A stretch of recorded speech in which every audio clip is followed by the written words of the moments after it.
Hello everybody, good evening on this Sunday po Lapule Sunday. So hello everybody, good evening. A bunch of family and friends. Some of my friends from Pohoiki, guys that want us, that surf Pohoiki, and some of my friends just around here wanted to see what was going on at Pohoiki. The roads are all closed. Highway 137 is closed because due to all the lava flowing across Highway 137 in the Malama Key area, and so we call that place Malama Flats. Sad day, scenes. We had to see it for ourselves of what happened at Pohoiki, and Pohoiki will never be the same because of this. I mean, just because, right in that area, close to Kia'ihalaka, where Pele first set foot on Hawaii Island, that's where she almost, that's where she pretty much went into the ocean. But two different ocean entries. I mean, tons of lava going into the ocean. Majority of them is lava. But Highway 137 is closed. It's all between Mackenzie State Park and Kia'ihalaka. And just to watch it from the ocean how the devastation of what happened was just incredible.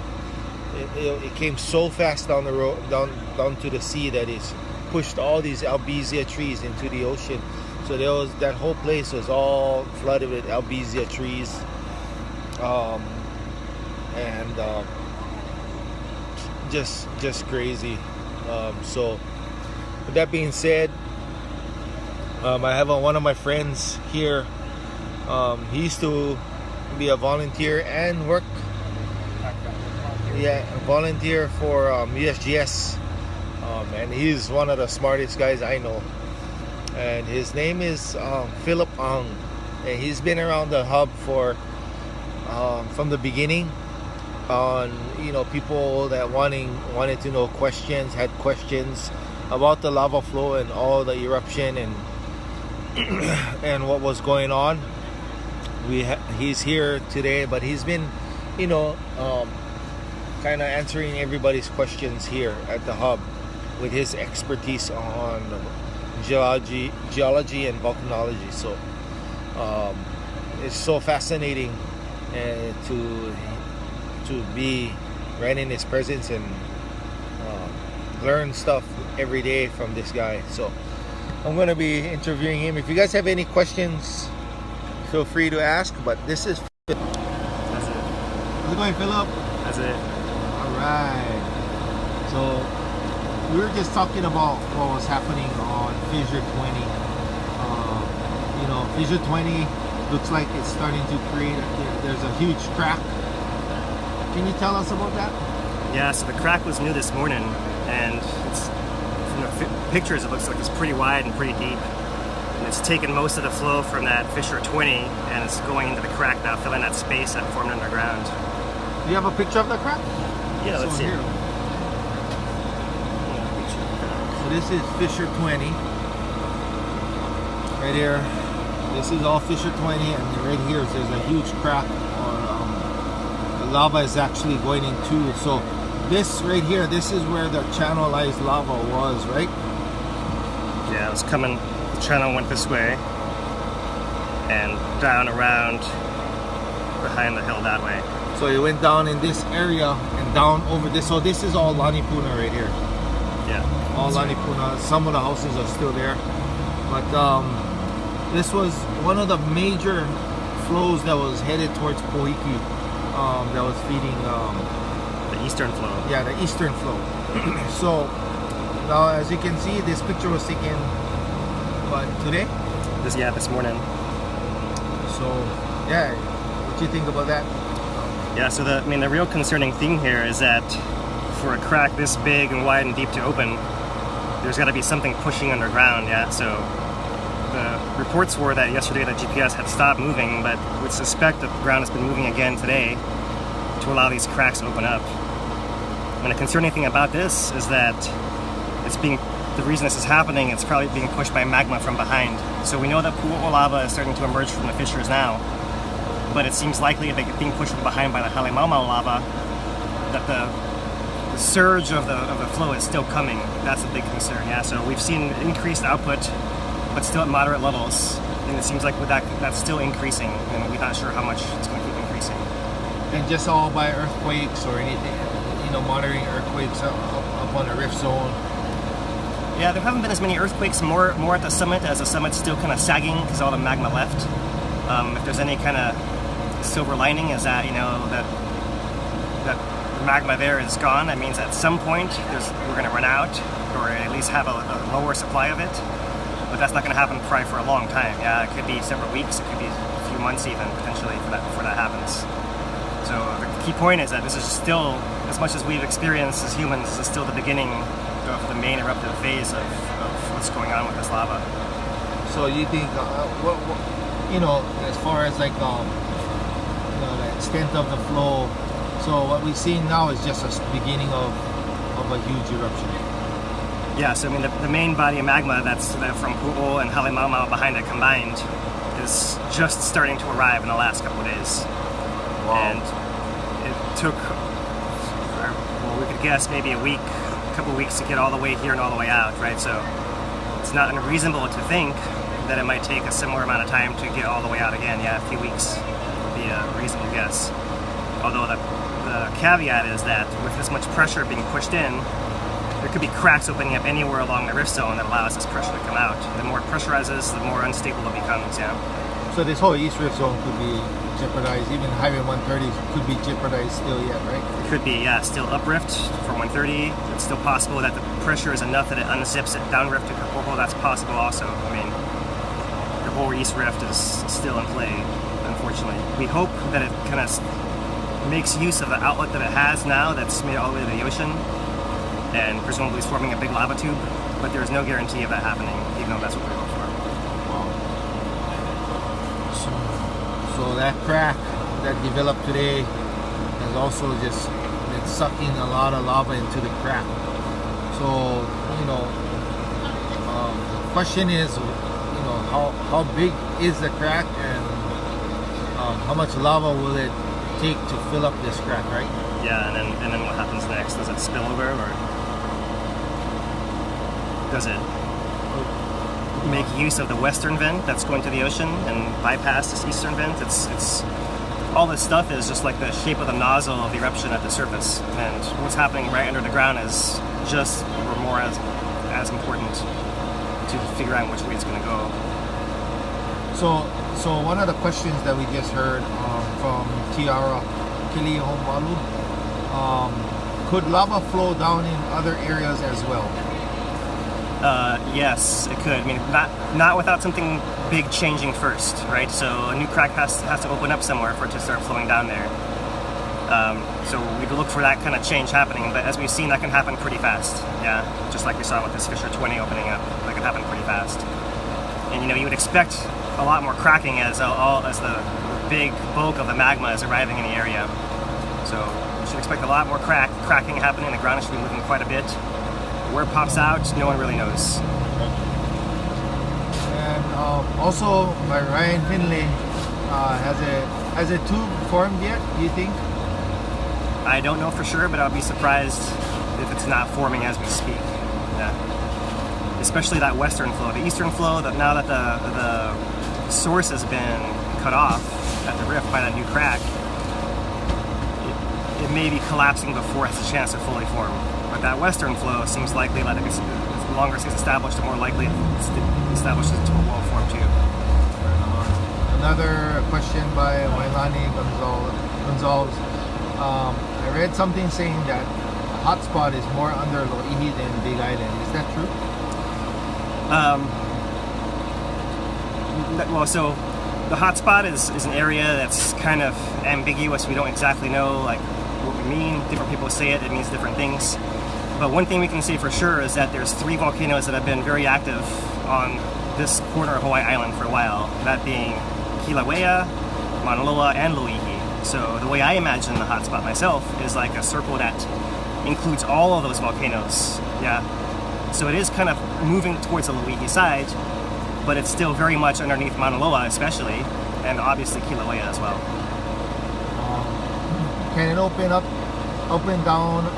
Can it open down Nanavale, even Hawaiian beaches? I don't think so, right? Hawaiian beaches is off the rift zone. Nanavale is slightly off as well, and right now Nanavale sits to the north, and most of the flow is protected by a ridge from going that direction. So Nanavale, at least for now, the current situation is not looking that bad, you know. But it's not impossible if the crack opens up, and if it doesn't happen this eruption, then people got to understand that this area of the rift zone, this is what happens decade after decade after decade, right? What's been unusual for us is that the last 35 years, it's not been moving, it's stayed parked at Pu'u. That's the unusual thing. You know, in the age of social media and documentary TV, we've all been seeing everything about Pu'u and used to it being in the same place and not changing a whole lot year to year, at least from an outside perspective. But that's actually been unusual, right? What's normal is eruptions happening intermittently here in the area, maybe every 5 or 10 years, something like this happening. So it could be that geologically this is more normal, and we're just catching up as people to understanding the reality of that. Another question, what caused all this to happen in the first place? Bianca Yamamoto. Well, fundamentally, it's magma that's coming up through the earth, from deep in the earth, coming up underneath Kilauea volcano, coming through the hotspot and through Kilauea's pipeline. And then within the surface, that plumbing is dynamic and it's changing very often. Yeah, so the pipe can be different sizes. It can change depending on the earthquakes, depending on the orientation of how it goes, and how much it pressurizes, how easily it can get out of the ground. Right? If you have a big open hole that it can pour out like Pu'u and flow to the ocean in a nice lava tube, you can get it out very easily. But if that cone collapses and the lava can't get out as much, maybe it backs up, and maybe it backs up all the way to the summit. Yeah, so I don't know what the mechanism was exactly that caused it to stop and back up, but clearly it's been pinched off for a while. Yeah, because the lava from Pu'u before this eruption had decreased in volume substantially to the point where it was backing up to the lava lake at Hawaii Mau and spilling over at the summit. Do they expect higher fountaining as more fluid lava arises in that portion of rift zone? Gardi Gamayo. That's an interesting question, yeah. And I can't be sure, but my gut feeling is the fountains are not going to be gigantic, if that's what you're asking. Not in a order like 1,000 feet like it was in Pu'u. The reason why is we've already established a path out to the gas to come out bubbling and mixing with the lava, yeah. This reminds me more of what we saw at Kupainaha, where you had a series of fissures that bubbled up and made a little lava lake, lava pond, and then flowed lava tubes to the ocean from there.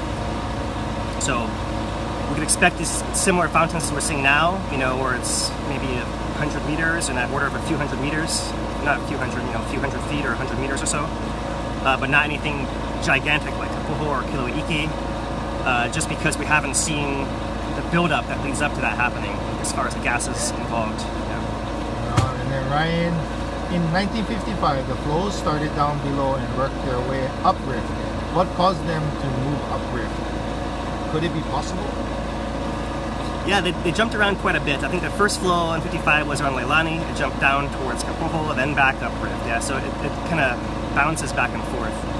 But the way that I imagine it is that magma is kind of wedging its way into the rift zone, and for some reason it doesn't get past some point that's pinched in the rift zone. If that happens, it can kind of back up and work its way back up the rift. If enough pressure builds, it can open that crack and move back down the rift. So it can go kind of either way depending on how strong the rock is and what's holding it in.